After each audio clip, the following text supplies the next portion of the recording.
ಕನ್ನಡ ನಾಡು, ಇದು ಕನ್ನಡಿಗರ ನಾಡಿ ಮಿಡಿತ. ಅದೇ ಕೆಲವೊಂದು ಇವಾಗ ಬೇಕಾದ್ರೆ ಅದನ್ನ ಕಟ್ ಮಾಡಿ ನಿಮ್ಗೆ ಕಳ್ಸ್ಕೊಡ್ತೀನಿ. ಈ ಲೋಕಲ್ ಹುಡುಗರೆಲ್ಲ ಯೂಟ್ಯೂಬ್ ಚಾನಲ್ಸ್ ಇದ್ರಲ್ಲೆಲ್ಲ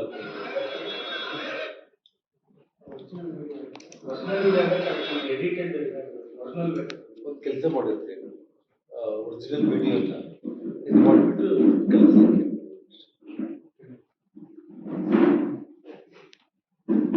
ಆಮೇಲೆ BTV ಬಳ್ಳಾರಿ ಅಂತ ಇದೆಯಲ್ಲ ಅದನ್ನ ತೆಗಿಸಿ ಅದಲ್ಲದೆ ಒರಿಜಿನಲ್ ಕಲಿಸಿದ್ದಾರೆ ಅದನ್ನ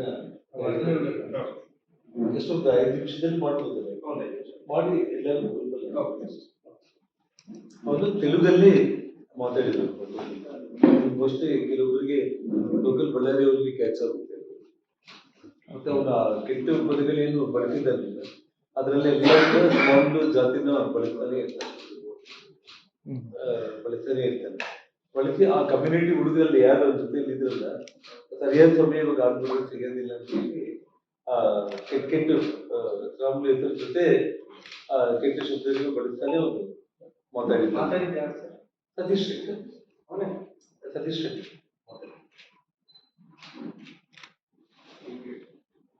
ಅಂದ್ರೆ ನಿಮಗೆ ಅವರು ಟೋಟಲ್ ಪ್ರೀ ಪ್ಲಾನ್ಡ್ ಆಗಿ ಬಂದಿದ್ದಾರೆ ಅನ್ನೋದಕ್ಕೆ ಇವು ನಿಮಗೆ ಸಾಕ್ಷಿ.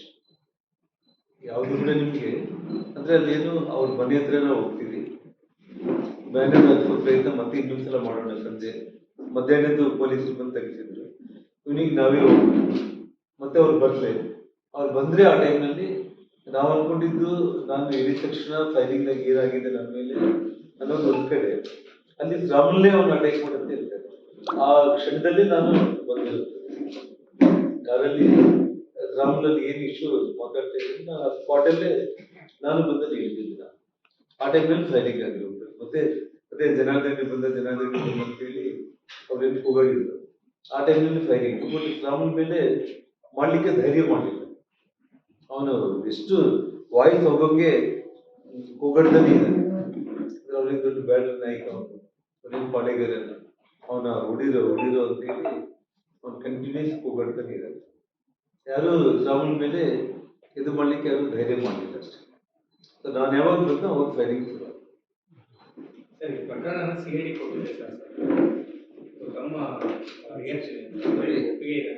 ಇದು ನಮ್ಗೆಲ್ಲರಿಗೂ ಕೂಡ ನೀವು ನಾವು ಎಲ್ಲರೂ ಕೂಡ ಇದನ್ನ ಊಹಿಸಿಕೊಂಡಿದ್ದೆ.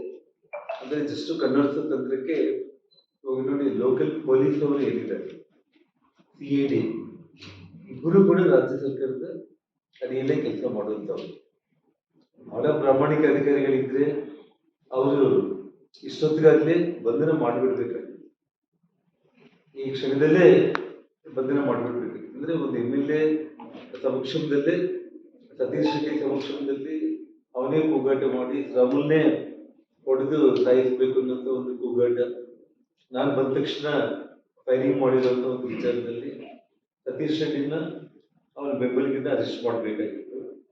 9 ಗಂಟೆ ಪ್ರಕರಣದಲ್ಲಿ ಭರತ್ ರೆಡ್ಡಿನ ಆ ಗನ್ಮೆನ್ ಜೊತೆಲಿ ಇಷ್ಟೊತ್ತಿಗಾಗಲೇ ಅರೆಸ್ಟ್ ಮಾಡಬೇಕಾಗಿತ್ತು. 10 ದಿನ ಆಯ್ತು, 10 days ಆಯ್ತು. ಸೊ ಹಾಗಾಗಿ ಇವತ್ತು ಪೊಲೀಸ್ ಅಂದ್ರೆ CID ಇವರು ಏನು ಬೇರೆ ಅಲ್ಲ, ಬ್ಯಾನರ್ ಮಾತ್ರ ಚೇಂಜ್ ಅಷ್ಟೇ. ಇದರಲ್ಲಿ ಇಷ್ಟೊತ್ತಿಗೆ CIDಗೆ ಅವ್ರು ನಿನ್ನೆ ಕೊಟ್ಟಿದ್ದಾರೆ. ಟೋಟಲ್ ಮೀಡಿಯಾ ಮೂಲಕ ನಾವು ಪ್ರತಿಯೊಂದು ಹೇಳ್ತಾ ಇರೋದನ್ನ ವಿತ್ ವಿಡಿಯೋ ಎವಿಡೆನ್ಸ್ ಪ್ರೂಫ್ ನಾವು ಬರ್ತಾನೆ ಇದ್ದೀವಿ. ಆದ್ರೂ ಕೂಡ ಇಷ್ಟು ಸಾಕ್ಷಿಗಳ ಕಣ್ಮುಂದೆ ಇದ್ದು ಕೂಡ ಈ ಕ್ಷಣದವರೆಗೂ ಕೂಡ ಅವ್ರು ಬಂಧನ ಮಾಡಲಿಲ್ಲ ಅನ್ನೋದು ವಿಪರ್ಯಾಸ. ಸೊ ಹಾಗಾಗಿ ಇದು CBIಗೆ ಬಯಸಿದ್ರೆ ಮಾತ್ರ ಇದರಲ್ಲಿ ನ್ಯಾಯ ಸಿಗುತ್ತೆ. ಅಥವಾ ನಾವು CBI ಮೇಲೆ ನಮಗೆ ವಿಶ್ವಾಸ ಇಲ್ಲ ಅನ್ನೋದು ಅವ್ರ ಪದ ಬಳಸ್ತಾ ಇರೋ ಕಾರಣ ಈಗಾಗಲೇ ಕೋರ್ ಕಮಿಟಿ ನಿರ್ಣಯ CBI ಇನ್ವೆಸ್ಟಿಗೇಷನ್ ಮತ್ತು ಸಿಂಗಲ್ ಒಂದು ಹೈಕೋರ್ಟ್ ಸಿಟ್ಟಿಂಗ್ ಜಡ್ಜ್ ಮೂಲಕ ಇನ್ವೆಸ್ಟಿಗೇಷನ್ ಮಾಡಬೇಕು ಅನ್ನೋಂಥದ್ದನ್ನು ಈಗಾಗಲೇ ನಾವು ಕೇಳಿದ್ವಿ. ಐದೈದು ಸಿಟ್ಟಿಂಗ್ ಹೈಕೋರ್ಟ್ ಜಡ್ಜ್ ಅಥವಾ CBI ಅದನ್ನ ಮಾಡೋದನ್ನ ಬಿಟ್ಟು ಸುಮ್ಮನೆ ಕಾಲಯಾಪನೆ ಮಾಡ್ತಾ ಇರ್ತಾರೆ. ಹಿರಿಯ ರಾಜಕಾರಣಿ ಮುಂಚೆ ಶ್ರೀರಾಮುಲು ಅವರು ಅವನು ಸತೀಶ್ ಅಲ್ಲಿ ಕೂತಿದ್ದಾರೆ. ಮನೆ ಮುಂದೆ ಬಂದು ಗಲಾಟೆ ಮಾಡೋದು ಗೊತ್ತೇ ಅಲ್ಲ. ಇಲ್ಲಿಂದ ಹೋಗ್ರಿ ಅಂತ ಹೇಳೋದನ್ನ ಆ ವಿಡಿಯೋ ಸುಮಾರು ಮೀಡಿಯಾದಲ್ಲಿ ಬಂದಿಲ್ಲ. ಅದಾದ್ಮೇಲೆ ಅವನು ಸುಮಾರು ಟ್ವೀಟ್ ಮಾಡಿದ್ವಿ ನಾವು. ಸುಮಾರು ಯಾವುದೇ ಒಂದು ರೀತಿ ಕೇಳೋದಕ್ಕೆ ಸಾಧ್ಯನೇ ಆಗದೇ ಇರುವಂತ ಒಂದು ಭಾಷೆಯಲ್ಲಿ ಇಸ್ಲಾಂನವ್ರನ್ನ ಬೈತಾ ಈ ನಿರ್ಮೇಲ್ಗಳಿಗೆ ಒಂದು ಹಿಂಬಾಲಿಕರೆಲ್ಲರೂ ಕೂಡ ಮತ್ತೆ ಮತ್ತೆ ಇಸ್ಲಾಂ ಸಿಗದಂತೆ ಇವಾಗಲೇ ಮುಗಿಸ್ಬಿಡಿದೆ ಅಂತ ಹೇಳಿ ಹಾಗೆ ಹೊಡಿದೆ ಅಂತೇಳಿ ಒಂದು ಸತೀಶ್ ರೆಡ್ಡಿ ಹೇಳುವಂಥದ್ದು ವಿಡಿಯೋ ಬಂದಿರುವಂಥದ್ದು. ಅದನ್ನ ಜಸ್ಟ್ ನಾನು ಪ್ಲೇ ಮಾಡ್ತೀನಿ. ಬಟ್ ಏನಂದ್ರೆ ಕೆಲವೊಂದು ನಿಮ್ಗೆ ಬೇಕಾದ್ರೆ ಟೋಟಲ್ ವಿಡಿಯೋ ಕೊಡ್ಬೇಕಂದ್ರೆ ಬಟ್ ಅದನ್ನ ನೀವು ಕೂಡ ಪ್ಲೇ ಮಾಡ್ಲಿಕ್ಕೆ ಸಾಧ್ಯನೇ ಇಲ್ಲ. ಯಾಕಂದ್ರೆ ಕೂಡ ನೀವು ಅದನ್ನ ಹಾಕ್ಲಿಕ್ಕೆ ಬರಲ್ಲ. ನಾನು ಹಾಕ್ತೀನಿ.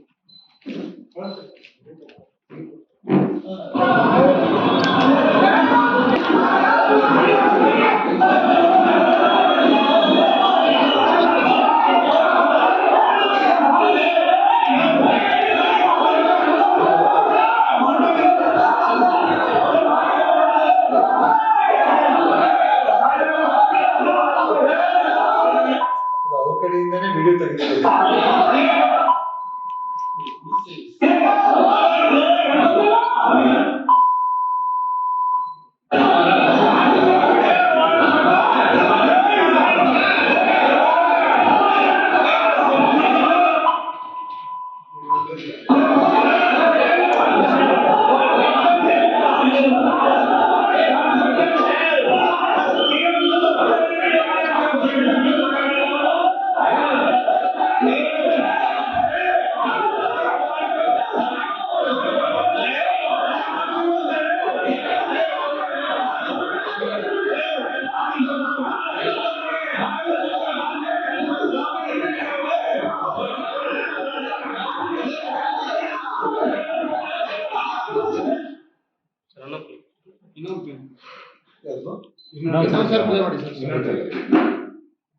ಏನಂದ್ರೆ ಆ ಕೆಟ್ಟಲ್ ಲ್ಯಾಂಗ್ವೇಜ್ ಅಲ್ಲಿ ಕೂಡ ಅವನ ಹೊಡಿರಿ ಸಾಯಿಸಿ ಅಂತಾನೆ ಅವನು ಮಾತಾಡಿದ್ದಾನೆ.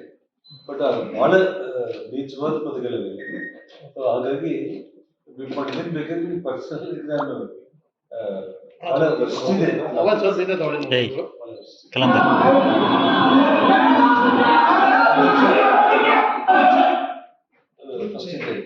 ಸತೀಶ್ ರೆಡ್ಡಿ ಗುರ್ತಿರ್ತೀರಲ್ಲ ನೀವು.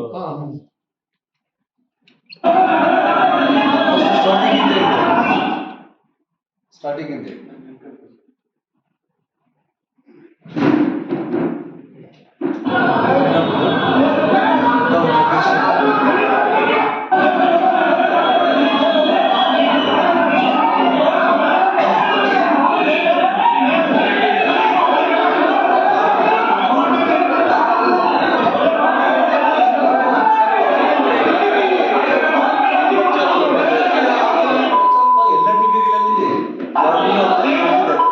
ಬಟ್ ಈ ಅವರು ಏನು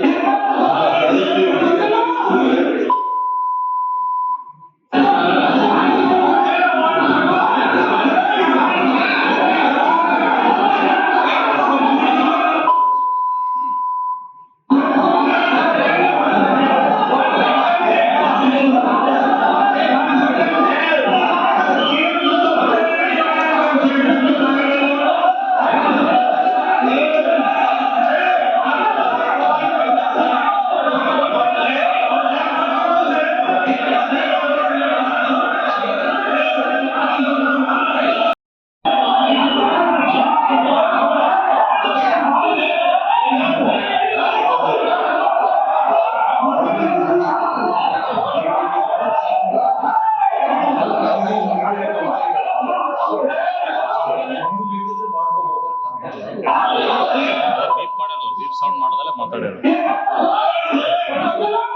ಸೌಂಡ್ ಬರ್ತದೆ.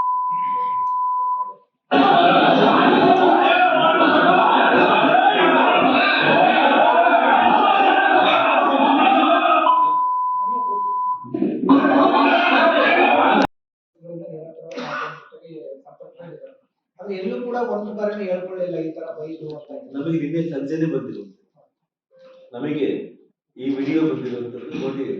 ಶ್ರೀರಾಮ್ನವರು ಯಾವಾಗಲೂ ಕೂಡ ತನ್ನ ಜಾತಿನ ಅಡ್ಡ ಇಟ್ಕೊಂಡು ರಾಜಕೀಯವಾಗಿ ಬೆಳೆದಿರುವಂತ ವ್ಯಕ್ತಿ ರಾಮಲಲ್ಲ. ರಾಮನು ಒಬ್ಬ ವಾಲ್ಮೀಕಿ ನಾಯಕನಾಗಿ ಇಡೀ ಕರ್ನಾಟಕ ರಾಜ್ಯದಲ್ಲಿ ಆ ವಾಲ್ಮೀಕಿ ಜನಾಂಗದವರು ನಮ್ಮ ಜನಾಂಗದಲ್ಲಿ ಹುಟ್ಟಿ ಬೆಳೆದಿರುವಂತ ಒಬ್ಬ ಯುವಕ ರಾಜ್ಯದಲ್ಲಿ ಬಿಜೆಪಿ ಪಕ್ಷದಲ್ಲಿ ಈ ಮಟ್ಟಕ್ಕೆ ಬೆಳೆದಿದ್ದಾನೆ ಅಂತ ಹೇಳಿ ಆ ಜನಾಂಗದವರು ಹೆಮ್ಮೆ ಪಟ್ಟಿರುವಂತ ಒಂದು ವಿಚಾರ, ಜನಾಂಗದ ಪ್ರೀತಿ ಗಳಿಸಿಕೊಂಡಿರುವಂತ ವಿಚಾರ ಆಗಿದೆ. ಶ್ರೀರಾಮುಲು ಒಬ್ಬ ರಾಜಕಾರಣಿಯಾಗಿ ಯಾವತ್ತೂ ಕೂಡ ಒಬ್ಬ ಸರ್ವ ಜನಾಂಗದ ಒಬ್ಬ ನಾಯಕನಾಗಿ ಬೆಳೆದಿರುವಂತದ್ದು. ಮತ್ತೆ ಈ ವಿಡಿಯೋ ನಮಗೆ ಸಿಕ್ಕಿರುವಂತದ್ದು ನಿನ್ನೆ ಸಂಜೆನೆ ನಮಗೆ ಬಂದಿರುವಂತದ್ದು. ಈ ವಿಡಿಯೋ ನಮಗೆ ಬಂದಿರುವಂತದ್ದು ನಿನ್ನೆ ಸಂಜೆ. ಅಷ್ಟವರೆಗೂ ಕೂಡ ನಮಗೆ ನೋಡಿ, ಇವಾಗ ಒಂದೊಂದು ದಿನ ಒಂದೊಂದು ವಿಡಿಯೋಗಳು ಬರ್ತಾ ಇದೆ. ಇದು ಕೂಡ ನೀವು ಈ ವಿಡಿಯೋ ಗಮನಿಸಿದ್ರೆ ನೀವು ಅವ್ರ ಕಡೆಯಿಂದ ಏನ್ ಗುಂಪಿದೆ ಅಲ್ಲ, ಆ ಕಡೆಯಿಂದನೇ ವಿಡಿಯೋ ಸತೀಶ್ ರೆಡ್ಡಿ ರೆಕಾರ್ಡಿಂಗ್ ಆಗಿರುವಂತದ್ದು. 17ನೇ ತಾರೀಕು ಎಷ್ಟು ಜನ ಸೇರ್ಬೋದು ಸರ್? ಜಸ್ಟ್ ಅದನ್ನ ಅಂದಾಜು ಕಂಪ್ಲೀಟ್ ಇಡೀ ಕರ್ನಾಟಕ ರಾಜ್ಯದಿಂದ ಚೆನ್ನಾಗಿ ಜನ ಬರ್ತಾ ಇದ್ದಾರೆ ಅನ್ನೋದು ವಿಷಯ. ವಿಶೇಷವಾಗಿ ನಿಮಗೆ ಚಿತ್ರದುರ್ಗ, ಬಳ್ಳಾರಿ, ವಿಜಯನಗರ, ಕೊಪ್ಪಳ, ರಾಯಚೂರು ಮತ್ತು ನಮ್ಮ ಇಡೀ ಕಲ್ಯಾಣ ಕರ್ನಾಟಕ ಒಂದು ಜನರು ಈ ಒಂದು ಇದರಲ್ಲಿ ಪಾಲ್ಗೊಳ್ಳುತ್ತದೆ ಅನ್ನೋದು ಒಂದು ಯೋಚನೆ. ಬಟ್ ಆದ್ರೆ ನಾನು ನಿಮಗೆ ಒಂದು ಮಾತನ್ನು ಹೇಳ್ಬೇಕು ಅಂತಂದ್ರೆ, ಕಳೆದ ಈ 10 ದಿವಸಗಳಲ್ಲಿ ಇವತ್ತು ಸೇರಿ ಸಾವಿರಾರು ಸಂಖ್ಯೆಯಲ್ಲಿ ಜನ ಏನು ಬರ್ತಾ ಇದ್ದಾರೆ, ಎಲ್ಲ ಜಿಲ್ಲೆಗಳಿಂದ ಕೂಡ ಜನರು ನಿರಂತರವಾಗಿ ಬಂದು ಈ ನಿಮ್ ಜೊತೆಯಲ್ಲಿ ನಾವಿದ್ದೀವಿ ಅಂತೇಳಿ ಎಲ್ಲ ಭಾರತೀಯ ಜನತಾ ಪಕ್ಷದ ಕಾರ್ಯಕರ್ತರು, ಒಂದು ಜಿಲ್ಲೆ ಅಂತ ಇಡೀ ರೋಡ್ ನಿಮಗೆ ಕರಾವಳಿಯಿಂದ ಹಿಡಿದು, ಮಲೆನಾಡಿಂದ ಹಿಡಿದು, ಮಧ್ಯ ಕರ್ನಾಟಕದಿಂದ ಹಿಡಿದು, ದಕ್ಷಿಣ ಕರ್ನಾಟಕದಿಂದ ಹಿಡಿದು, ಉತ್ತರ ಕರ್ನಾಟಕ, ಕಲ್ಯಾಣ ಕರ್ನಾಟಕ ಅನ್ನುವಂತ ವಿಷಯನೇ ಇದ್ದಂಗೆ ಕಳೆದ 10 ದಿವಸಗಳಿಂದ ಕೂಡ ರಾಜ್ಯದ ಬೇರೆ ಬೇರೆ ಜಿಲ್ಲೆಗಳಿಂದ ಬರ್ತಾ ಇದ್ದಾರೆ ಜನ. ಬಟ್ ಆದ್ರೆ ಯಾವುದೇ ಒಂದು ವಿಷಯದಲ್ಲಿ ಕೂಡ ಲಾ ಅಂಡ್ ಆರ್ಡರ್ ಪ್ರಾಬ್ಲಮ್ ಆಗದೆ ಇರುವಂತ ಸಿಚುವೇಶನ್ ನೋಡ್ಕೋಬೇಕಾಗಿರ್ಬೇಕಾದ್ರೆ ನಾಳೆ ಕರೆಕ್ಟಾಗಿ ಪಾರ್ಟಿ ಲೀಡರ್ಸ್ ಎಷ್ಟು ಮಂದಿ ಏನು ಸಂಖ್ಯೆ ಕೂಡ ಒಂದು ಇತಿಮಿತಿಗಳಲ್ಲಿ ಕಂಪ್ಲೀಟ್ ಒಂದು ರೂಪರೇಷೆಗಳನ್ನು ನಾಳೆ ಬಿಡುಗಡೆ ಮಾಡ್ತಾರೆ. ಸ್ಟೇಟ್ ಅಂತಂದ್ರೆ ಕನಿಷ್ಠ 30 ಸೇರ್ತಾರೆ ರಾಜ್ಯದಿಂದ ಬರೋದು.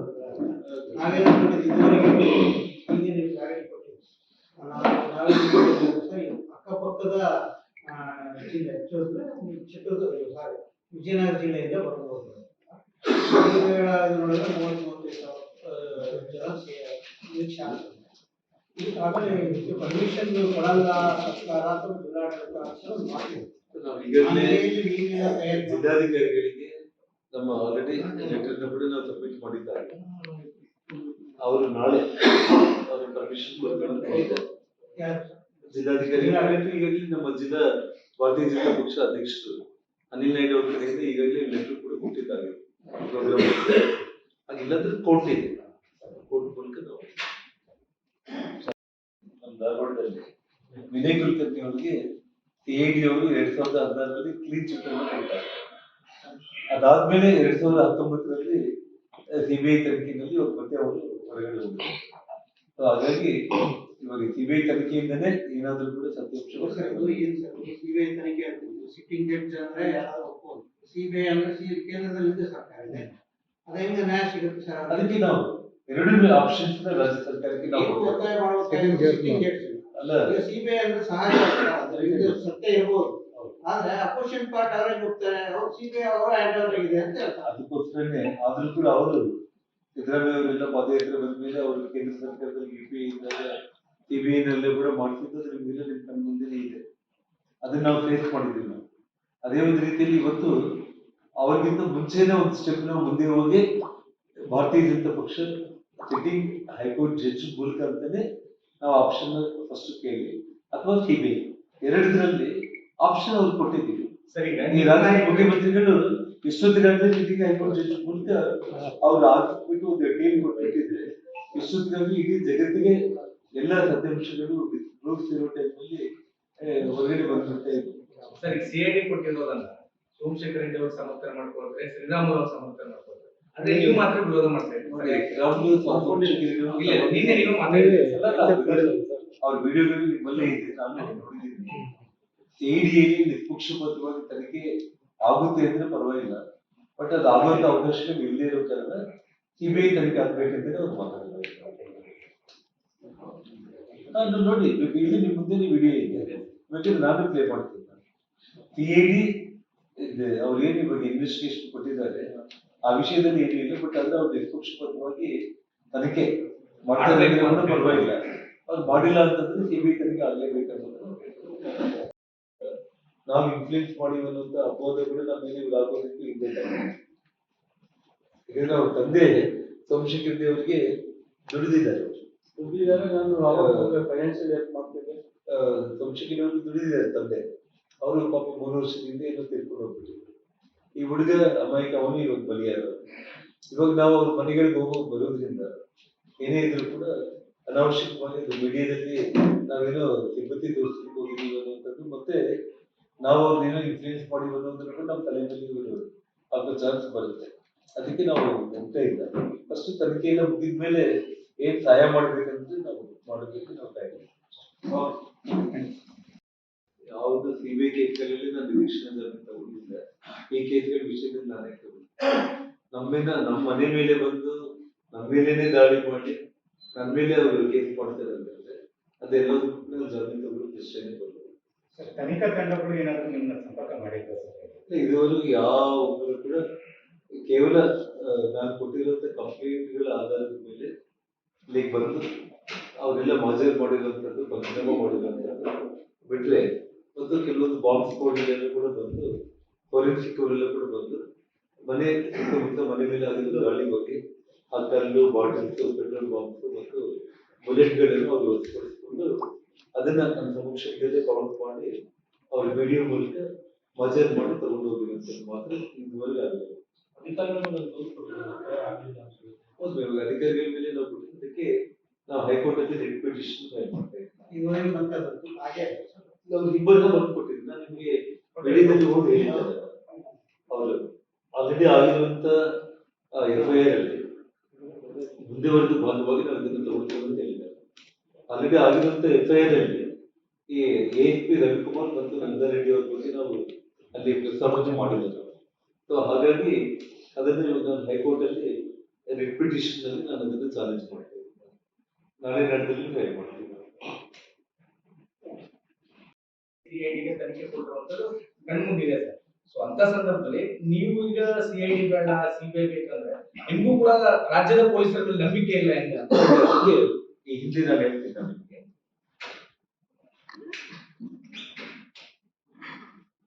ಸಿದ್ದರಾಮಯ್ಯ ಅವರು ಪಾದಯಾತ್ರೆ ಮಾಡಿ ಆವಾಗ ಅವರು CBI ಕೇಳಿದ್ರು ನಮ್ಮ ಮೇಲೆ.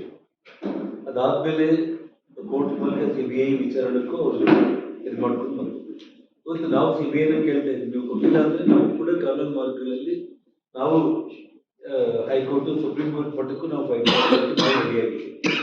ಅದನ್ನ ಮೀರಿ ನಾವೇನು ಹೇಳಿದ್ದೀವಿ, ಒಬ್ಬ ಹಿರಿಯ ರಾಜಕಾರಣಿಯಾಗಿ ಒಂದೇ ಒಂದು ವಿಷಯ ಏನಂತಂದ್ರೆ, ಸಿಟ್ಟಿಂಗ್ ಹೈಕೋರ್ಟ್ ಜಡ್ಜ್ ಇವತ್ತು ಒಂದು ನ್ಯಾಯಮೂರ್ತಿಗಿಂತ ದೊಡ್ಡದೇನು ಇಲ್ಲ. ಸಿಟ್ಟಿಂಗ್ ಹೈಕೋರ್ಟ್ ಜಡ್ಜ್ ಮೂಲಕ ಇವತ್ತು ಇನ್ವೆಸ್ಟಿಗೇಷನ್ ಮಾಡ್ತೀವಿ. ಇವತ್ತು ಈ ಘಟನೆ ಆದ ತಕ್ಷಣ ಮಾರನೇ ದಿನನೇ ನಾವು ಡಿಮ್ಯಾಂಡ್ ಮಾಡಿದ್ದೀವಿ. ನಾವು ಇವತ್ತು ಯಾವುದೇ ಒಂದು ನೋಡ್ರಿ ಭಯ ಅನ್ನೋದು ಇಲ್ದಾಗೆ ನಿಮಗೆ ಇಡೀ ಕರ್ನಾಟಕ ರಾಜ್ಯದಲ್ಲಿ ಭಾರತೀಯ ಜನತಾ ಪಕ್ಷದಲ್ಲಿ ಒಬ್ಬ ಅತಿ ದೊಡ್ಡ ಒಬ್ಬ ವಾಲ್ಮೀಕಿ ಸಮುದಾಯಕ್ಕೆ ಸಂಬಂಧಪಟ್ಟ ಒಬ್ಬ ನಾಯಕನನ್ನು ಆಫ್ಟರ್ ಒಬ್ಬ ಸತೀಶ್ ರೆಡ್ಡಿ ಅನ್ನೋನು ಬಂದು ಇವಾಗ ಸಿಕ್ಕಿದ್ದೇನೆ ಮತ್ತೆ ಸಿಗೋದಿಲ್ಲ ಅಂತ ಹೇಳಿ ಬಳಸದೇ ಇರುವಂತ ಪದಗಳೆಲ್ಲದನ್ನು ಕೂಡ ಬಳಸಿ ಅವ್ರನ್ನ ಅಟ್ಯಾಕ್ ಮಾಡೋದಕ್ಕೆ ಅವನು ಹೇಳುವಂತ ಒಂದು ವಿಚಾರ. ನನ್ನ ಬಗ್ಗೆ ಫೈರಿಂಗ್ ಮಾಡಿ ಒಬ್ಬ ಶಾಸಕ ಮತ್ತು ಒಬ್ಬ ಮಾಜಿ ಸಚಿವರನ್ನು ಬಿಟ್ಬಿಟ್ಟು ಪ್ರೆಸಿಡೆಂಟ್ ಅಂತೂ ನಾನು ಒಬ್ಬ ML ಆಗಿದ್ದೀನಿ. ಅದ್ರ ಮೇಲೇನು ಅವ್ರಿಗೇನು ಒಂದು ಕಂಪ್ಲೀಟ್ 10 days ಆದರೂ ಕೂಡ ನಿಶ್ಶಬ್ದವಾಗಿ ಸುಮ್ಮನೆ ದಿನಕ್ಕೊಮ್ಮೆ ಒಂದು ಏನೋ ಒಂದು ಇನ್ವೆಸ್ಟಿಗೇಷನ್ ರೂಪದಲ್ಲಿ ಇವಾಗ 10 ದಿನ ಟೈಮ್ ಪಾಸ್ ಮಾಡಿದ್ರು. ಇವಾಗ CID ಅಂತ ಹೇಳಿದ್ರು, ಮತ್ತೆ ಅವರೊಂದು 10 ದಿನ ಟೈಮ್ ಪಾಸ್ ಮಾಡಿದ್ರೆ ಇದು ವಿಷಯ ಕೂಲಾಗಿ ಬಿಡುತ್ತೆ ಅಂತ ಹೇಳಿ ಹೇಳಿದ್ದಾರೆ. ಯಾವುದೇ ಕಾರಣಕ್ಕೂ ಕೂಡ ಇಲ್ಲ. ನಾಳೆ 17ನೇ ತಾರೀಕು ಈಗಾಗಲೇ ಹೋರಾಟದ ಬಗ್ಗೆ ನಮ್ಮ ರಾಜ್ಯ ಮತ್ತು ರಾಷ್ಟ್ರೀಯ ನಾಯಕರುಗಳೆಲ್ಲರೂ ಕೂಡ ಪ್ಲಾನ್ ಮಾಡ್ತಾ ಇದ್ದಾರೆ. ಇವತ್ತು ಕೂಡ ಬೆಳಿಗ್ಗೆ ನನಗೆ ನಮ್ಮ ರಾಷ್ಟ್ರೀಯ ವರ್ಕಿಂಗ್ ಪ್ರೆಸಿಡೆಂಟ್ ಬಗ್ಗೆ ಹೊಸದಾಗಿ ಆಯ್ಕೆಯಾಗಿದ್ದಾರೆ ಸನ್ಮಾನ್ಯ ನಿತಿನ್ ಅವರು ನನಗೆ ಶುಭಾಶಯಗಳು ಹೇಳೋದ್ರೊಂದಿಗೆ ಕಂಪ್ಲೀಟ್ ನಮ್ಮ ಹೋರಾಟಕ್ಕೆ ಎಲ್ಲ ಒಂದು ರೀತಿಯಲ್ಲೂ ಕೂಡ ರಾಜ್ಯ ಸರ್ಕಾರಕ್ಕೆ, ರಾಜ್ಯ BJP ನಾಯಕರಿಗೆ ನಿರ್ದೇಶನವನ್ನು ಕೊಟ್ಟಿದ್ದಾರೆ. ಸೊ ನಾಳೆ ಅಂತಿಮವಾಗಿ ಎಲ್ಲ ಕಂಪ್ಲೀಟ್ ಪ್ಲಾನಿಂಗ್ ಎಲ್ಲ ಆಗುತ್ತೆ. ನಾಳೆ ಬಳ್ಳಾರಿಯಿಂದಾಗಲಿ ಅಥವಾ ಬೆಂಗಳೂರಿನಾಗಲಿ ಪಕ್ಷ ಒಂದು ಹೋರಾಟದ ರೂಪುರೇಷೆಗಳನ್ನ ಅನೌನ್ಸ್ ಮಾಡ್ತಾರೆ.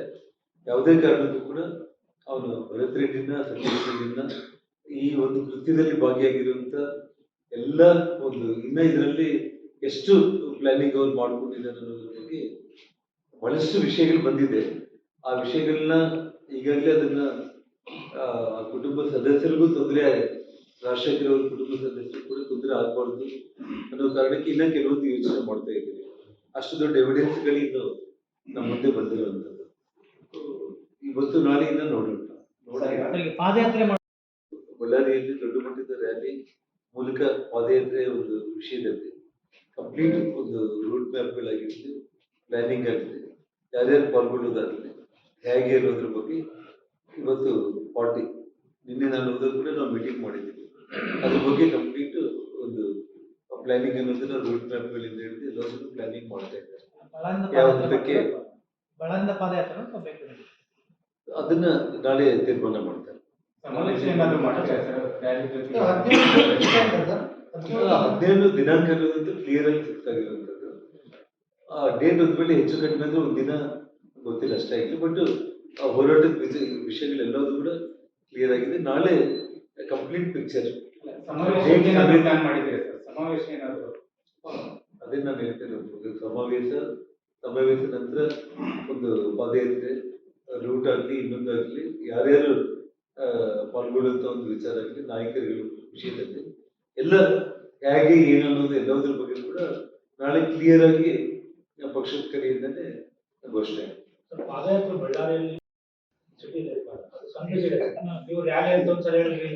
ನಾನು ಒಂಬತ್ತನೇ ಏನೇ ಇದ್ರೂ ಕೂಡ ನಿಮಗೆ ನಾಳೆ ಸ್ಪಷ್ಟವಾಗಿ ಕಂಪ್ಲೀಟ್ ವಿತ್ ಫುಲ್ ಪ್ಲಾನಿಂಗ್ ಸಮೇತ ನಾಳೆ ಪಾರ್ಟಿ ಕಡೆಯಿಂದನೇ ಮೋಸ್ಟ್ಲಿ ಪಾರ್ಟಿ ಜನರಲ್ ಸೆಕ್ರೆಟರಿಗಳು ಬಳ್ಳಾರಿಗೆ ನಾಳೆ ಬರುವಂತ ಅವಕಾಶಗಳಿವೆ. ಮೀಟಿಂಗ್ ಎಲ್ಲ ಮುಗಿದ್ಮೇಲೆ ಒಂದು ಇಲ್ಲೇ ಅನೌನ್ಸ್ ಮಾಡ್ತಾರೆ ಅನ್ನೋದು ಒಂದು, ಅಥವಾ ಬೆಂಗಳೂರಲ್ಲಿ ಮಾಡ್ತಾರೆ ಅನ್ನೋದ್ರ ಬಗ್ಗೆ ನಿಮಗೆ ಟೈಮ್ ಟು ಟೈಮ್ ನಾನು ಇನ್ಫಾರ್ಮ್ ಮಾಡ್ತೀನಿ. ಪಾದಯಾತ್ರೆ ಬಗ್ಗೆ ಮಾತನಾಡಿದ್ರೆ ಪಾದಯಾತ್ರೆ ಬಗ್ಗೆನೇ ಕಂಪ್ಲೀಟ್ ನಿಮಗೆ ರ್ಯಾಲಿ, ಪಾದಯಾತ್ರೆ ಎಲ್ಲ ವಿಚಾರಗಳ ಬಗ್ಗೆ ರಾಜ್ಯಾಧ್ಯಕ್ಷರಾಗಿರುವಂತ ವಿಜೇಂದ್ರ ಅವರು, ಎಲ್ಲ ಕೋರ್ ಕಮಿಟಿ ಸದಸ್ಯರು ಎಲ್ಲರೂ ಕೂಡ ಮಾತಾಡಿದ್ದಾಗಿದೆ. ಅದನ್ನ ಪ್ಲಾನಿಂಗ್ ಅನ್ನೋದು ಮಾಡ್ತಾ ಇದ್ದಾರೆ ಪಾರ್ಟಿ ಆಫೀಸ್. ಅದನ್ನ ನಾಳೆ ಅಧಿಕೃತವಾಗಿ ಘೋಷಣೆ ನಿಮ್ಮ ಆಗ್ರಹ ಸರ್, ಪಾದಯಾತ್ರೆ ಯಾವುದು ನಿಮ್ಮ ಆಗ್ರಹ ಸರ್, ಪಾದಯಾತ್ರೆ ಮಾಡಲೇಬೇಕು ಅನ್ನೋದು ನನ್ನ ಆಗ್ರಹ ಅಲ್ಲ, ಜನರ ಆಗ್ರಹ. ಪಬ್ಲಿಕ್ ಮತ್ತು ಪಾರ್ಟಿ ಎಲ್ಲರೂ ಕೂಡ ಕಂಪ್ಲೀಟ್ ಈ ಒಂದು ವಿಷಯದಲ್ಲಿ ಅವ್ರನ್ನ ಬಂಧನ ಮಾಡುವವರೆಗೂ ಕೂಡ ಹೋರಾಟಗಳನ್ನ ರಾಜ್ಯಾದ್ಯಂತ ಯಾವ ರೂಪದಲ್ಲಿ ಮಾಡಬೇಕು ಅನ್ನೋದಕ್ಕೆ ಕಂಪ್ಲೀಟ್ ಪ್ಲಾನಿಂಗ್ ಆಗ್ತದೆ. ಸರಿ, ಸಿದ್ದರಾಮಯ್ಯ ಹೇಳಿದ್ರು ಮಹರ್ಷಿ ವಾಲ್ಮೀಕಿ ಅವರು ದೊಡ್ಡ ಕಾರ್ಯಕ್ರಮ ಮಾಡ್ತಾ ಇದ್ರು, ಅದನ್ನ ಬ್ಯಾನರ್ ಹಾಕಿದ್ರು, ತೆಗೆಯುವಂತದ್ದು ಏನಿತ್ತು, ಅದರಿಂದ ಈ ರೀತಿ ಗಲಾಟೆ ಆಯ್ತು ಅಂತ ಹೇಳಿದ್ರು. ಇದಕ್ಕೆ ಎಷ್ಟು ಸಲ ನಾನು ಸಮಾಧಾನ ಒಂದೇ ಒಂದು ವಿಷಯ ನಾನು ಹೇಳಿದೆ.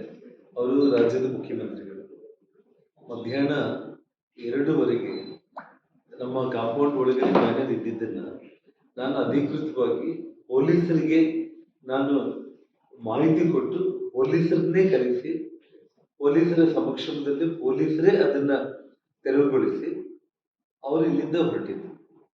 ಅದಾದ್ಮೇಲೆ ಎಲ್ಲ ಇನ್ನು ಇಶ್ಯೂ ಏನಿದೆ ಅಂತ ಹೇಳಿ ನಾವು ಅನ್ಕೊಂಡಿದ್ವಿ. ಯಾಕಂದ್ರೆ ಇವಾಗ ಒಂದು ಬ್ಯಾನರ್ ವಿಷಯದಲ್ಲಿ ಅಂತೇಳಿ ಅವ್ರು ಅದನ್ನ ದಿಗ್ತಪ್ಪಿಸೋ ಪ್ರಯತ್ನ ಮಾಡೋದು ಬೇಡ. ಇಲ್ಲಿ ಒಬ್ಬ ಶಾಸಕರ ಮೇಲೆ ಫೈರಿಂಗ್ ಆಗಿರುವಂಥದ್ದು ಇವತ್ತು, ಅಂದ್ರೆ ನಮಗೆ ನಿನ್ನೆ ಬೆಳಿಗ್ಗೆ ಬಂದಿರುವಂತ ಒಂದು ವಿಷಯದಲ್ಲಿ ಶ್ರೀರಾಮುಲು ಅವ್ರನ್ನೇ ಮುಗಿಸ್ಬಿಡ್ಬೇಕು ಅನ್ನುವಂಥ ಒಂದು ನಿರ್ಧಾರ. ನಾನು ಇನ್ನ ಅಲ್ಲಿ ಹೆಜ್ಜೆ ಇಡೋದಕ್ಕಿಂತ ಮುಂಚೆನೆ ಶ್ರೀರಾಮುಲ್ನೇ ಹೊಡೀರಿ ಅಂತೇಳಿ ಅವನು ಸತೀಶ್ ರೆಡ್ಡಿ ಆ ಗನ್ಮೆನ್ಗಳಿಗೆ ಅವ್ರ ಹಿಂಬಾಲಕರೆಲ್ಲರಿಗೂ ಕೂಡ ಶ್ರೀರಾಮುಲ್ನೇ ಸಾಯಿಸ್ಬಿಡಿ ಅಂತೇಳಿ ಅವನು ಏನು 3 ಬಾರಿ ಅದ್ರ ಅವ್ನ ವಾಯ್ಸ್ ಹೋಗೋಕ್ಕೆ ಯಾರು ಮುಂದಕ್ಕೆ ಬರ್ತಾ ಇಲ್ಲ ಅಂತ ಹೇಳಿ ಕೂಗಾಡ್ತಾನೆ ಇರ್ತಾರೆ. ಫಸ್ಟ್ ಸಿಕ್ಕಿದ್ದಾನೆ ಅವನೇನು ಬ್ಯಾಟರ್ ನಾಯಕರು ಹಾಕ್ರಿ ಅಂತೇಳಿ ಅವ್ನಿಗೆ ಹೇಳ್ತಾ ಇದ್ದಾನಲ್ಲ. ಇದು ಬ್ಯಾನರ್ ವಿಷಯನ ಅಲ್ಲ. ಇದು ಬ್ಯಾನರ್ ವಿಷಯಕ್ಕೆ ನಾನೊಂದು ವಿಷಯ ಹೇಳ್ತಾ ಇದ್ರು. ಮಧ್ಯಾಹ್ನ 2:00 ಪೊಲೀಸರಿಗೆ ನಾವು ಯಾವಾಗ ಇನ್ಫಾರ್ಮೇಶನ್ ಕೊಟ್ಟು ಪೊಲೀಸರೇ ಬಂದು ತೆರವುಗೊಳಿಸಿದ ಮೇಲೆ ಪೊಲೀಸ್ ಇಲಾಖೆ ಎಚ್ಚೆತ್ತುಕೊಂಡ್ಬಿಟ್ಟು ಮನೆ ಹತ್ರ ಇಂಥ ಘಟನೆ ನಡೆದಿದೆ, ಪೊಲೀಸರೇ ಬಂದು ನಾವು ತೆರವುಗೊಳಿಸಿದ್ದೀವಿ ಅಂತ ಇರ್ಬೇಕಾಯ್ತು. ಸಾಯಂಕಾಲ 6:00 ಸತೀಶ್ ರೆಡ್ಡಿ ಬಂದು ಮನೆ ಮುಂದೆ ಚೇರ್ ಹಾಕೊಂಡು 40 ಮಂದಿ ಪ್ರೈವೇಟ್ ಗನ್ಮ್ಯಾನ್ಗಳನ್ನ ಕರ್ಕೊಂಡು ಬಂದು ಯಾರಾದ್ರೂ ಬ್ಯಾನರ್ ಕಟ್ಟಿಸ್ಕೊಡ್ತಾರೆ. ಅಂದ್ರೆ ಸಿದ್ದರಾಮಯ್ಯ ಅವ್ರಿಗೆ ಈ ಸಂಸ್ಕೃತಿ ಇತ್ತು ಅಂತಂದ್ರೆ, ಅಂದ್ರೆ ಗನ್ಮ್ಯಾನ್ಗಳನ್ನ ಕರ್ಕೊಂಡು ಹೋಗಿ 40 ಕುರ್ಚಿಗಳನ್ನ ಹಾಕೊಂಡು ಮನೆ ಮುಂದೆ ಕೂತ್ಕೊಂಡು ಹೋಗಿ ಬ್ಯಾನರ್ ಕಟ್ರಿ ಅನ್ನುವಂತ ಸಂಸ್ಕೃತಿ ನಮ್ಮ ಕರ್ನಾಟಕ ರಾಜ್ಯದಲ್ಲಿ ಏನಾದ್ರು ನಡೆದಿದೆ ಈಗ? ಹಾಗೇನಾದ್ರೂ ಇತ್ತು ಅಂತಂದ್ರೆ ಒಬ್ಬ ರಾಜ್ಯದ ಮುಖ್ಯಮಂತ್ರಿಗಳಾಗಿ ಅವ್ರಿಗೆ ಒಂದಿಷ್ಟು ಕಾನೂನು ಅರಿವು ಅನ್ನೋದು ಇದ್ದಿದ್ರೆ, ಒಂದು ಮಾತು ಹೇಳ್ತಾ ಇದ್ದೀನಿ, ಇದೇ ಮೇಲೆ ಬ್ಯಾನರ್ ಕಟ್ಟಬೇಕು ಅಂತಂದ್ರೆ ಮುನ್ಸಿಪಾಲಿಟಿ ಅಧಿಕಾರಿಗಳಿಗೆ ಅಧಿಕೃತವಾಗಿ ಪರ್ಮಿಷನ್ ಲೆಟರ್ ತಗೊಂಡು ಪಬ್ಲಿಕ್ ಪ್ರಾಪರ್ಟಿಯಲ್ಲಿ ಬ್ಯಾನರ್ ಕಟ್ತಾ ಇದ್ದಾರೆ ಅಂತಂದ್ರೆ ಪೊಲೀಸ್ ಇನ್ಸ್ಪೆಕ್ಟರ್ನ ಬಂದೋಬಸ್ತನ್ನ ಕಳಿಸಿ ಬ್ಯಾನರ್ ಹಾಕಿದ್ರೆ ಯಾರು ಬೇಡ ಅಂತ ಹೇಳ್ತಾ ಇದ್ರು. ಅದಕ್ಕೆ ರೌಡಿ ಗುಂಪುಗಳು ಕಲ್ಲು, ಬಾಟಿಲು, ಬೀರ್ ಬಾಟಿಲ್ಸ್, ಪೆಟ್ರೋಲ್ ಬಾಟಿಲ್ಸ್, ಸಾವಿರಾರು ಮಂದಿ ಜನ ಬಂದು ಮನೆ ಹತ್ರ ಗಲಾಟೆ ಮಾಡುವಂತ ಅವಶ್ಯಕತೆ ಏನಿತ್ತು? ಸರ್, ಈ ಜಾತಿ ಮಾಡಿಕೊಳ್ಳಲು ಕೂಡಲೇ ಪಕ್ಕದಲ್ಲಿ ಕಾಣುವ ಬೆಲ್ ಐಕಾನ್ ಕ್ಲಿಕ್ ಮಾಡಿ ನೋಟಿಫಿಕೇಶನ್ ಪಡೆಯಿರಿ.